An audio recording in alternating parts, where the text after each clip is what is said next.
Dude, I can hold an entire orange with just the grip. E.T. fingers. Pretty sure everyone can hold an orange. E.T. fingers. How big are your fucking oranges? That's a melon.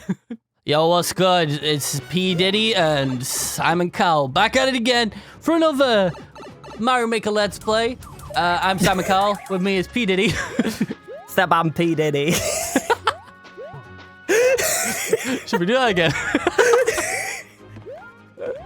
What do you mean? That was fucking perfect intro. Let's do it again. I'm losing my damn mind. Let's do it again. Let's Okay, take two.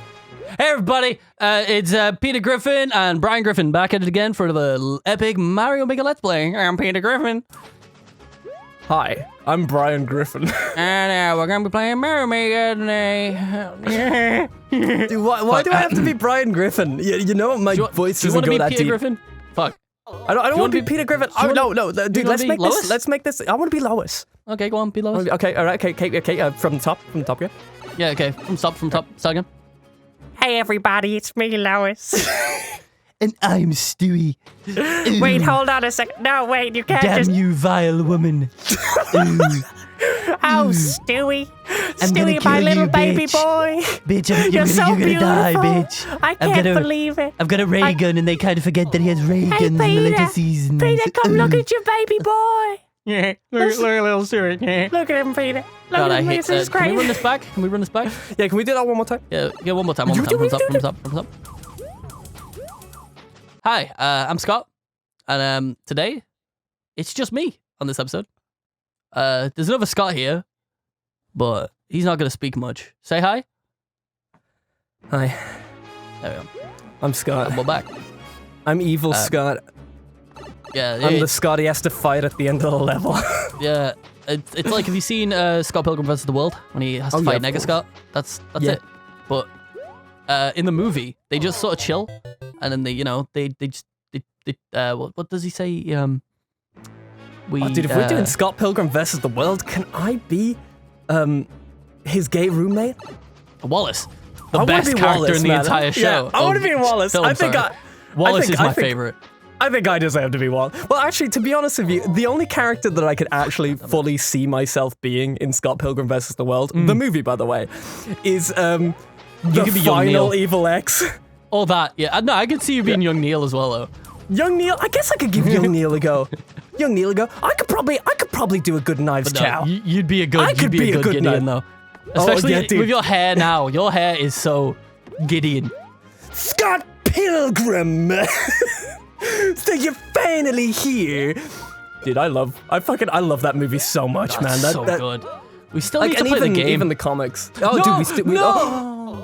dude, even the comics are like absolute gems. If anybody's read the comics and stuff with it, I have. I still need to read the rest of them. Like I've read the first two, and then I vaguely remember reading the third one online when I was younger, but it's been so long, and they're so different from the film. Yeah. That I need to give them another shot, because like fucking they changed the Kata Yanagi twins so much in the film compared to the books. Like, dude, they make fucking fighting robots in the books, and then in the film they're just DJs, and I'm like, bruh. Dude, that's the biggest thing. The twins just get like 1 second, 1 second of screen time. I don't even think they speak at all. No, they don't. They don't say. I don't think they say a word.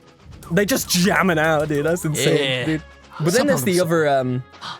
Like, to be honest with you, they couldn't have casted Wallace and Scott better. Oh yeah. Those two are generally insane at what they were given, as well as having fucking Captain America as the fourth Evil X. It's just funny how many superheroes are in that. Yeah. Because you've got Superman, who is Todd. He goes on to play Superman, and then you've obviously got Captain America, who's for Chris Evans. Yeah. Who plays Lucas Lee, and then you've got it's like Envy Adams, who plays Captain Marvel. The friend, and like, I knew you well. It's crazy. And go was waiting for the world to end. So good, man. Give me up. when you don't know the words, but you know the rhythm, dude. That's the way it goes. Fucking Dude, that's damn oh, dude. Dude, Yeah. I hate Now that you this so bring it up, much. there is a lot of superheroes. Holy shit. Yeah. Like, technically doesn't like, Michael Cera, isn't he a superhero in something as well? Was he in Kick-Ass? No. No, he wasn't in Kick-Ass. But our boy from, our other boy Who was it? in Who was that Super in Kick-Ass? It was Mick Levin. It was Mick Was Levin, Nicolas Cage. Yeah, Mick Levin. I don't know his real name. I just know him as Mick Levin. He's the Was that bad him? guy. He's the bad Oh, guy. yeah, no, he's the bad yeah. guy. I'm saying who's the main character of Kick-Ass? I don't know. Do you want me to? I'll look it up. Hold Yeah. on. Let me look it up and see the main character of Kick-Ass. It wasn't Jesse Eisenberg, was it? It might have been. Okay, hold on. Kick-Ass film series. It's Wait, no. Show me the cast. Why isn't it showing me the cast? Do I have to go to IMDb? Fuck. Okay, I will go to IMDb. I hate this level. I hate it. He was he's Aaron Taylor John. No, wait, no, that's no. The Aaron Taylor Johnson is McLovin? McLovin. Ah. Dave. Wait, no, he's Dave Slashkick. He doesn't play both of the characters, right? No. No. First build Because he plays Red Mist in the sequel, right? Oh, I think it's Red Kick-Ass 2. He Mist. plays Red Mist. Yeah, I don't know. Oh no. Christopher Mintz Plaze is Right. McLovin, because I can see him, dude. He's got that McLovin smile, dude. But Aaron Taylor Johnson now does kind of look like him a little bit. He does, like I got confused there, but that's Dave Lewinsky. Slash Fucking Kick-Ass. Jesus. He played Dave Lewinsky. You know what? Kick-Ass. You know what type of films I haven't seen for a while? It's a film like What? Superbad. You know what I mean? Yeah. I don't know if we Like grew on their out of level. them, you know? No, because like I'd still see them about, right?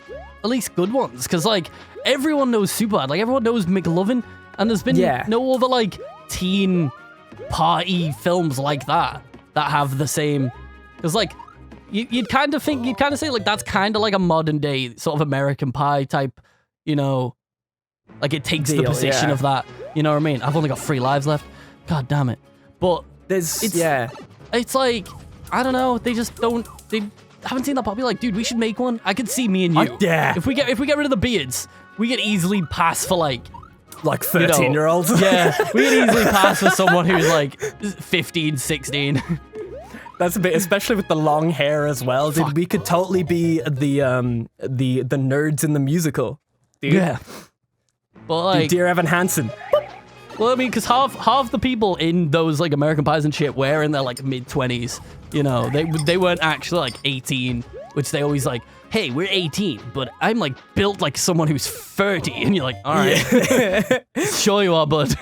And then you watch like you watch the UK equivalent, and they genuinely get people who are like 17 to be in them. Fucking Inbetweeners, man. Like Holy Inbetweeners. fuck. I'm pretty sure they were like pretty old as well, actually. Now that I think about it. Yeah, they were in their 20s at least. Yeah, like, at least. yeah.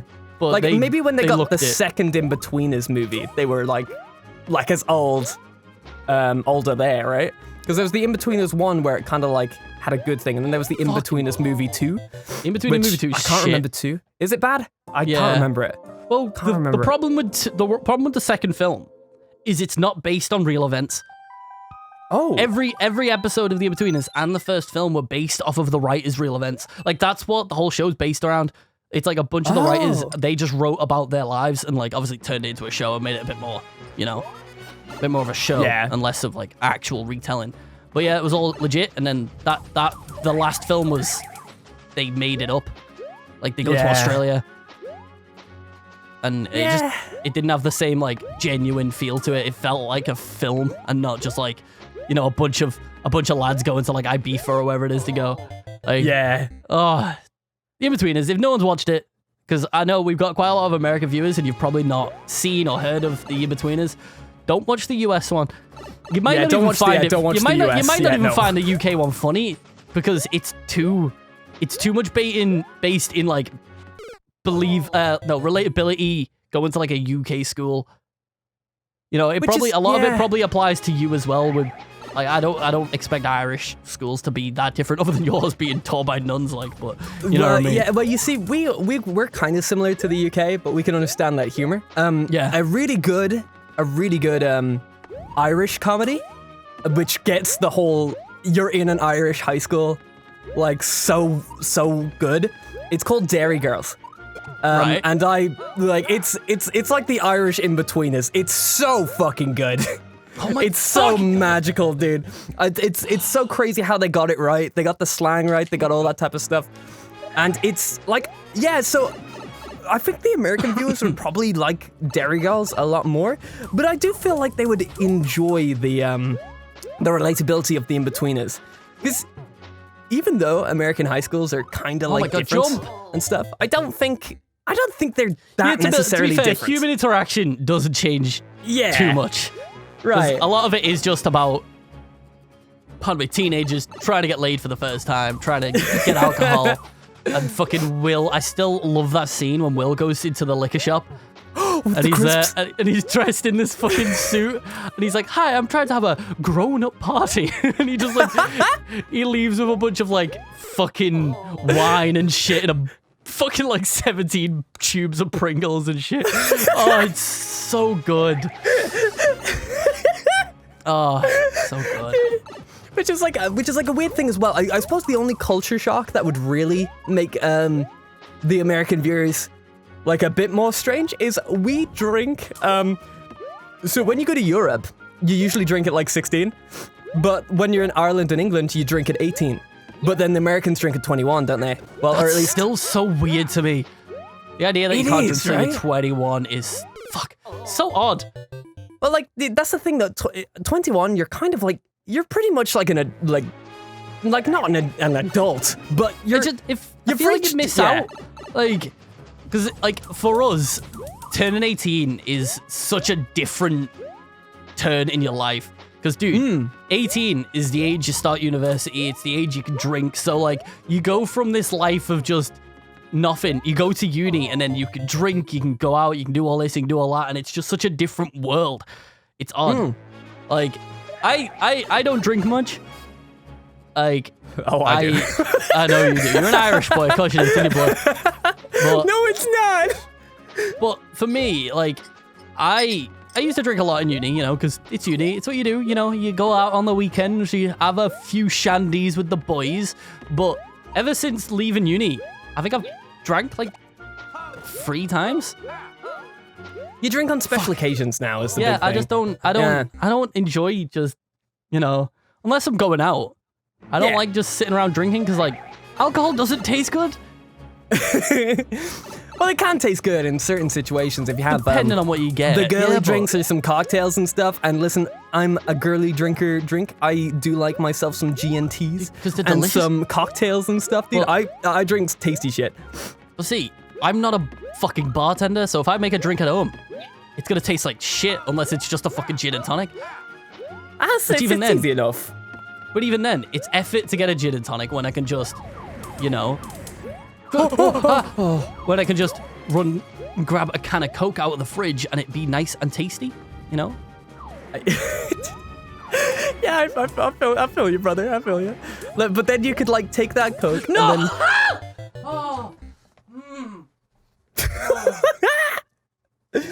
No, man, I'm not dude, I was having fun then. I was actually enjoying the game. I saw how much you were enjoying yourself. I knew your mood was gonna turn so well.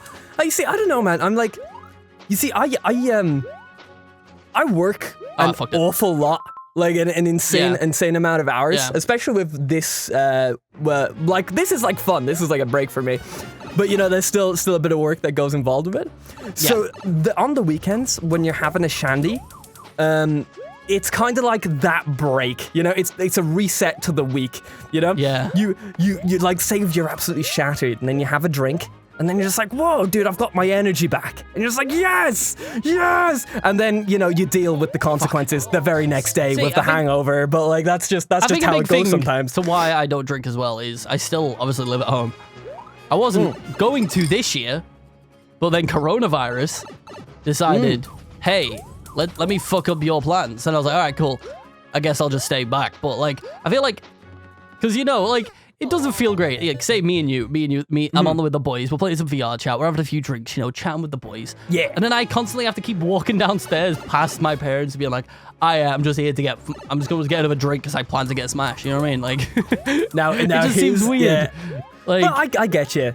Yeah. I get you. Like, like actually moving home with my parents and stuff like that. Well, I can't say moving home. I've like lived here like a lot of the time, but my parents moving home from their house in Dublin, so I stay down here and look after the animals while they're up there working and stuff. But having everybody home, I do get what you mean. Like, just like say if you're like walking down, you've had a few, and you're just like, and then you just look at your parents in the face, and they're just like, haha, you having one, laughing. And I'm just like, oh, dude, I'm a little bit embarrassed, but yeah, I am. See, even with me, like, my parents aren't like aren't like into the internet scene as much. You know what I mean? So it's like, to them, I'm just sat in my room on my own drinking. You know what I mean? Yeah. Which I'm not. It's a different generation. We're gaming. We're playing with the boys. But like, it's just one of those. It is one of the weirdest things. Like, I kind of prefer, like, while I do enjoy like clubbing and things like that, going out in clubs and stuff. It's a fun, like, a different change of pace. If I had to do that, like, that was my every Saturday, I feel like I would get, like, off my tits. You know what I mean? Because the biggest thing when you go out to clubs and stuff like that, 90% of the time, it's shit. Like, it's just boring. You're looking there, and then you just get really drunk, and then you just have a hangover in the morning. But at home, you're playing video games and stuff like that. At least you're doing something fun, right? Yeah. You're kind of like having it's good vibes with some good people. Fuck. It's like VR chat is a prime example of like the perfect game to drink on. Because it's just built for that, Straight up, it's built for random interactions with people and just to sit around and chat with your friends. So it's like going to a club, but instead of having to get a taxi home and shit, you just take the headset off and there's your bed. Like, dude, what did you call it before? An introverts night out? I thought that was so spot on. An introverts night out, yeah. Fuck. That's a big thing as well. Just as a little thing as well, a little disclaimer and stuff like that. Do even though we like a little bevy every now and then and stuff like that, dear viewers, please take it slow. If you're having a bevy or anything like that, please take care of yourself as we take care of ourselves as well. Me and Blair are both 24, so we're both 24. Well past the drinking age in every country. We're babies, but like, not that baby, Fucking Jesus Christ, dude. Because trust me, if you're 16 or whatever, dude, and you're just like, oh, I can't wait to drink. Don't worry, it'll be your time very, very soon, and then you'll be sick of it. Yeah, like me, dude, like me. I turned 18. I was drinking every week because I was in uni. Every week, you'd go to the club, get a few fucking drinkies in, and now I'm like, you might go see a pretty girl, and you might be just like, hey, what's your battle pass information? We play Fortnite, We drop in Tilted Towers together, baby. She's like, Tilted Tower doesn't exist. And you're like, damn, my moves. How am I going to pull this female? Do you know why Tilted Towers isn't there anymore? It's because I got rid of it for you. So because I have a friend in Epic Games. It's my dad. My dad works He's also for Epic my Games. Friend. We're very close. Yeah, we're like that. He's actually here. Dad? He's more like my brother than my dad, but like, it's just... Dude, I don't know. It's like one of those like things. Because I've always like mega enjoyed the nights where we've gone out drinking with like close friends and stuff like that, and then you meet people that are also having a good time. But say there has been times where you've just been like, oh, there's free lads, right? You kind of don't know each other that much, maybe friends of friends and stuff. And, let me tell you guys some Irish slang, everybody, so people don't think I'm an actual, like, drug dealer. So when we say we're having good crack, it means we're having fun. It's like fun time, Or what's the crack? Well, it's like, what's the story? It's spelled C-R-A-I-C, right? Like, no idea. I believe that's how it's spelled. Google that. I've never spelled Double it. check. Make sure I'm getting my Irish... Fuck. I don't know. I've seen it spelled as C-R-A-I-C. Yeah, C-R-A-I-C. That's how it's spelled. Yeah. That's the crack. See, like, I'm more the Irish crack? than you. Give me your Irish pass. I mean, like, I just experienced it, bro. Give me I'm your just Irish pass right now. It's actually just a pint of Guinness. A lukewarm pint of Guinness. Dude, how else are you meant to drink Guinness, dude? Dude, microwave it. Stick it on the hob. Yeah, that's a big thing. Like, there was one time I went to Dublin to go to the Guinness factory. Wait, sorry. It just reminded me, and before I forget, did you see on TikTok this like wave of people not believing that there's a ball inside a can of Guinness? There's not in all of them. No, but people were so shocked that there was, and I'm like, why? Do they not know why it's there? That's cool. I was just so shocked. To be honest with you, I don't really know why it's there either. Well, like, I have no idea. It's just one of those things. Combination. You know? It's kind of like why you have a ball in fucking ramen. Oh, that's what. Oh, oh okay, yeah. It's so you've got a good bit of head. Good bit of head on your Guinness. Oh yeah. Because that's all people drink Guinness for. Apparently, is the head on it. Dude, that's a big thing. If you ever go to a pub and stuff like that, like a pub with a bunch of old fellas, and you pull their pints and it's like it doesn't have like enough head, or you haven't pulled it properly, dude, you'll get a battering. They'll get a battering, dude. They'll kill you. Dude, I've never seen like so many old men get so mad about a pint before. I was gonna say, you were telling me stories about when you worked in a pub, weren't you? Being like, and having to pour Guinness is the bane of your existence. You're like, please don't order a Guinness, please. To be fair, when it's a country night, the bane of my existence for like when I worked in like a pub and stuff was actually football nights. I fucking hated those on the fucking planet. Listen, like I hated those so fucking much. But like in terms of if it was a quiet night and you just had like the 10 regular old men, you know, they just come back in from farming, you pull their pints and stuff like that. They'd always be just like, how you know? It's great to see you. What's the crack? Put a good bit of head on there now. Here's a tenner for you. Here's a tenner. Good lad. Like it's like like all that type of shit, dude. You'd be just like, wow, dude, a tenner, and they'd all be just like, they'd all be like trying to one up each other to give you a tenner. They'd be just like, no, take my tenner. Nah, listen, I'm buying the pints right now. He's taking my tenner. Like it's very wholesome. Old Irish like farming men are extremely kind to the bartenders as long as you pull their pint correctly. Yeah. As long as you pull their pint correctly. If they don't, they give you the eye, and you know you've done something wrong. And sometimes they'll give you the finger as well. And if they give you the finger, then you know you've done something bad. But on football nights, that was hell. I hate fucking football nights. Football nights are the worst. I used to work in a hotel which had like a big pub attached to it. And like every now and then, if it's busy or like staff was short or whatever, they'd ask me to come from the hotel and help clean up the pub. And when it was a footy night, mate, that was the fucking worst. Everyone was hammered. Everyone was a dickhead. And I'm trying to clean and they're coming up to me and being like, oh, you may... And then like leaning on me, spilling drinks on me. And I'm just like, can you just stop? Dude, that's the biggest thing about being behind the bar, though. Like when people would come up to me and just give me... Okay, this sounds bad, right? But sometimes you'd have these fellas that would just give you so much fucking shit. Like, you know, it's a very loud room, people are screaming, and you're just like, oh, repeat your order, please, repeat your order. And they'd be just like, you fucking heard me. And every time, like, when I first started working there, that used to scare me, and I used to be just like, I'm so sorry, and shit like that. But after a while, I got used to it. And I was gonna say, that's one of the good things about working in a place like that. You get such tough skin.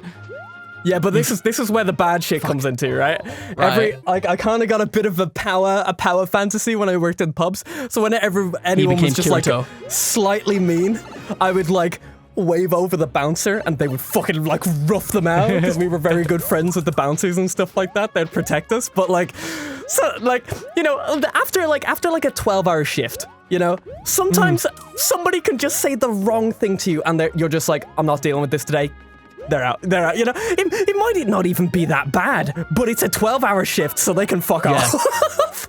You know, like I had. See, the worst thing was, the worst thing was for me though was like, obviously, as I said, I worked in a hotel, but I worked nights, so I'd get into work and then they'd ask me like, oh, can you come help in the pub?